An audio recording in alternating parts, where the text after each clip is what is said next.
Happy ഗാർഡനിന്റെ പുതിയ എപ്പിസോഡിലേക്ക് എല്ലാവർക്കും സ്വാഗതം. നിങ്ങൾ ഈ ചാനൽ ആദ്യമായാണ് വരുന്നതെങ്കിൽ ചാനൽ സബ്സ്ക്രൈബ് ചെയ്ത് സൈഡിൽ കാണുന്ന ബെൽ ബട്ടൺ അമർത്തിയെന്ന് ഉറപ്പുവരുത്തുക. എങ്കിൽ മാത്രമേ ഈ ചാനലിൽ വരുന്ന പുത്തൻ വീഡിയോകൾ നിങ്ങൾക്ക് നോട്ടിഫിക്കേഷനായി നിമിഷനേരം കൊണ്ട് അറിയാൻ സാധിക്കൂ. മഴക്കാലമായി തുടങ്ങിയിട്ട് നമ്മുടെ പറമ്പിലും അതുപോലെ ചെടിച്ചട്ടിയിലൊക്കെ ഒച്ചുകളുടെ ശല്യം ഭയങ്കരമായിട്ട് വരാറുണ്ട്. അപ്പോൾ അതിൽ ഏറ്റവും കുഞ്ഞനായിട്ടുള്ള ചെറിയ പീരിയൻ ഒച്ചുകളുണ്ട്. ഇത്തരം പീരിയൻ ഒച്ചുകളും ഭയങ്കരമായിട്ട് നമ്മൾ ശല്യം ചെയ്യും. നമ്മുടെ ചെടിച്ചട്ടിലൊക്കെ ഇത്തരം പീരിയൻ ഒച്ചുകൾ ചെറുതൊക്കെ വന്നിട്ടുണ്ടെങ്കിൽ ഒരെണ്ണം വന്നു കഴിഞ്ഞാൽ മതി, ആ കൂടുതലായിട്ട് പെറ്റ് വരികയും ഒരുപാടെണ്ണം വീണ്ടും വീണ്ടും ഉണ്ടായിക്കൊണ്ടിരിക്കും. അപ്പോൾ ഇത്തരം ഒച്ചുകളെ എങ്ങനെ കൺട്രോൾ ചെയ്യാമെന്ന് വിചാരിച്ചിട്ട് ഒരുപാട് പേര് പല രീതിയും പല ടെക്നിക്കുകളും ചെയ്തു നോക്കാറുണ്ട്. പക്ഷെ ഒന്നും അങ്ങോട്ട് വിജയിക്കാറില്ല.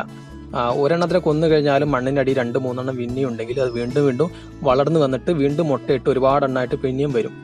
അപ്പം നമുക്ക് എങ്ങനെ ഇത്തരം ഒച്ചുകളെ നമ്മുടെ തുടർന്ന് ഒഴിവാക്കാൻ പറ്റുമെന്ന് ചോദിച്ചിട്ടുണ്ടെങ്കിൽ, നമുക്ക് പൂർണ്ണമായിട്ട് ഇവയെ ഒഴിവാക്കുക അത്ര എളുപ്പമുള്ള കാര്യമല്ല. എങ്കിലും നമുക്ക് ഇവ ഒരു പരിധി വരെ നമുക്ക് കൺട്രോൾ ചെയ്ത് നിർത്താൻ പറ്റും. അതിന് പറ്റിയൊരു കീടനാശിനിയാണെന്ന് ഞാൻ ഈ വീഡിയോയിൽ വിശദീകരിക്കുന്നത്. അപ്പം നിങ്ങൾ വീഡിയോ മുഴുവൻ കാണുക. അപ്പം അതിന് വേണ്ട കാര്യങ്ങൾ എന്തൊക്കെയാണെന്ന് ചോദിച്ചിട്ടുണ്ടെങ്കിൽ, അപ്പം അതിലേക്ക് നമുക്ക് ആദ്യമായിട്ട് വേണ്ടത് ഒരു 1/4 ഗ്ലാസോളം വെള്ളമാണ്. ഇങ്ങനെ ഒരു 1/4 ഗ്ലാസോളം വെള്ളം എടുത്ത ശേഷം ഇനി നമുക്കിതിലേക്ക് വേണ്ടത് ഒരു കഷ്ണം തുരിശാണ്. ഇത്രയും വലിപ്പമുള്ള ഈ തുരിശെടുത്ത ശേഷം നമ്മൾ ഈ വെള്ളത്തിലേക്ക് ഇട്ട ശേഷം നന്നായിട്ട് മിക്സ് ചെയ്യണം.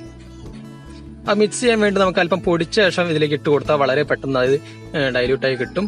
അപ്പൊ ഇങ്ങനെ നന്നായിട്ട് മിക്സ് ചെയ്ത് ഒരു നീല കളർ ആവുന്നവരെ നന്നായിട്ട് മിക്സ് ചെയ്യുക.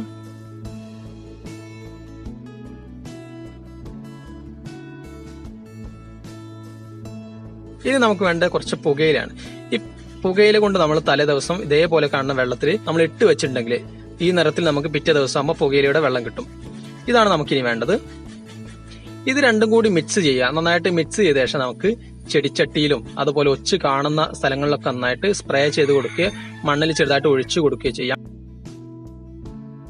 ഇത് ഉണ്ടാക്കുമ്പോൾ ഒരു കാര്യം ശ്രദ്ധിക്കേണ്ടതെന്ന് വെച്ചിട്ടുണ്ടെങ്കിൽ, നമ്മൾ ഒരിക്കലും തുരിശിന്റെ അളവ് കൂടാൻ പാടില്ല. തുരിശിന്റെ അളവ് കൂടി കഴിഞ്ഞാൽ ചെടികൾക്ക് ഒരുപാട് ദോഷമാണത്. അപ്പോൾ ഇതുമായിട്ട് കോണ്ടാക്ട് ഒച്ചുകൾ വന്നിട്ടുണ്ടെങ്കിൽ ഒച്ചുകൾ പൂർണ്ണമായിട്ടും ചത്തുപോകും.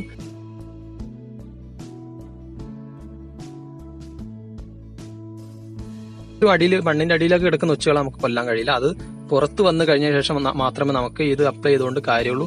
അപ്പോൾ എന്ത് ചെയ്യണമെന്ന് വെച്ചാൽ, നമ്മൾ 3 ദിവസം കൂടുമ്പോൾ ഇതിങ്ങനെ ചെയ്തു കൊടുക്കാം.